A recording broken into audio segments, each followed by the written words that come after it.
What if the most interesting Airbus overhead panel is not the most expensive one? If you're new to flight simulators, the Airbus Overhead is where you manage systems like electrical, power, fuel pumps, air conditioning, lights, and the APU. It sits above your head in a real aircraft, and in a sim, it's a huge part of making flights feel authentic. In this series, I'm comparing Airbus Overhead hardware in a flight simulator. Same rig, same flows, same aircraft. In episode 1, Skalarki set the benchmark for premium Airbus feel. Fully metal, true-size buttons and switches, extremely close to the real thing. Rosefire showed how much flexibility you can get at a much lower price. Now, with episode 2, is where the balance starts to matter for the most people. I first saw this panel at Flight Sim Expo last year, where WINGFLEX showed the first prototype, and at the time, it looked promising. Now it's here, mounted, powered and tested across flights and numerous live streams in Microsoft Flight Simulator 2020 and Microsoft Flight Simulator 2024 with Phoenix A320. This is the WINGFLEX Overhead panel. It doesn't try to beat Skalarki on a premium feel. Instead, it takes a different approach. Smaller controls to fit more functionality, strong compatibility with numerous aircraft, and physical lighting that completely changes how night flying feels. By the end of this video, you'll know where it fits between Rosefire and Skalarki, what surprised me most in daily use, and who this panel actually makes sense for. Before we go further, quick one. If you enjoy detailed flight sim hardware reviews like these, please hit that like button and subscribe. It really helps this series grow, and it tells me to keep pushing these comparisons further. Now, before we get into how it flies, let's start where every piece of hardware begins, the unboxing. The box itself looks great. Clean design, nice graphics, and it already feels like a serious piece of sim hardware before you even open it. Inside, everything is laid out cleanly and logically. First, you get a quick installation guide, straight to the point, no fluff, just what you need to get flying. Next is the USB cable for data connection. Then, you get a multi-country power adapter with different plug supports. That's a small thing, but it matters if you're flying from different regions and don't want to hunt for adapters. And finally, the overhead panel itself. First impression in the hands is interesting. Compared to Skalarki, it's clearly lighter.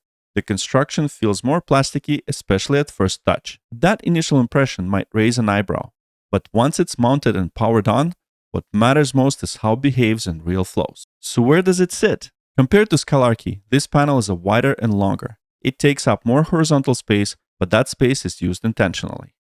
Compared to Rosefire, it's clearly more ambitious, more systems, more coverage, more realism in how things behave. Physically, it sits right between them. Lighter and more plasticky than Skalarki, but far more complete than Rosefire. The design philosophy becomes clear the moment you start using it. Buttons, switches, and knobs are smaller than on Skalarki. That's not a compromise, it's a clever decision. By reducing the size of individual controls, WINGFLEX fits more functionality onto the panel. That means fewer moments where you need to reach for the mouse. Most switches, buttons, and knob positions closely replicate the real Airbus layout. Not everything is one-to-one, but in practice, muscle memory adapts very quickly. And this panel is built for the flow. This is where WINGFLEX really earns the respect. The APU master button locks down, just like the real aircraft. The APU start button is self-resetting, exactly as you'd expect. Emergency exit light requires you to lift the switch before changing its position. Again, just like in a real A320. And these details matter. They shape how natural your startup and shutdown flows feel.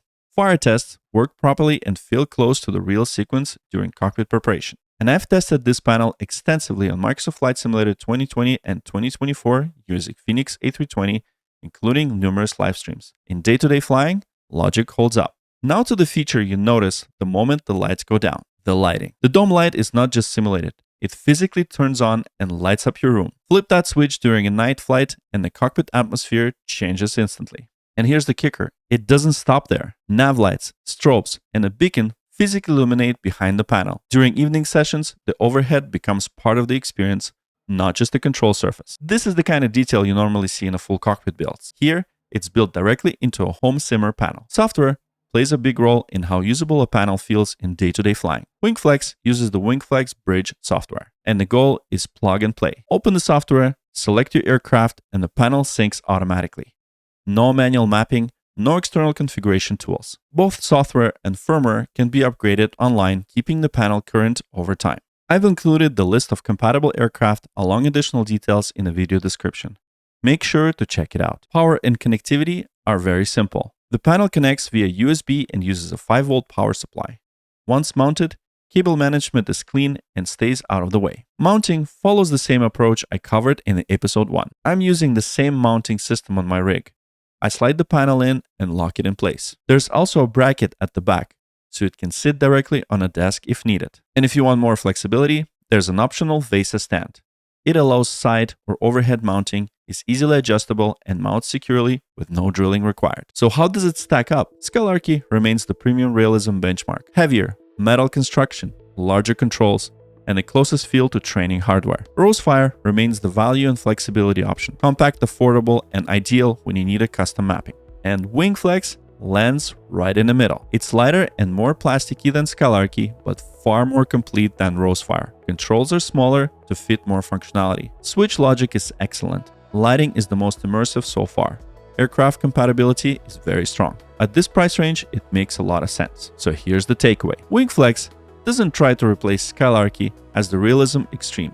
It doesn't try to win the prize like Rosefire. Instead, it delivers coverage, logic realism, physical lighting, and ease of use in one balanced package. As for many Airbus simmers, that balance is exactly what they're looking for. More panels and more comparisons are coming, and 2026 is shaping up to be the year of amazing flight simulation hardware. If this helps you decide, hit the like so it reaches more simmers. Subscribe if you want the next episodes as soon as they drop. Episode 3 is already in the works. And as always, fly smart, fly safe, and keep chasing the horizons.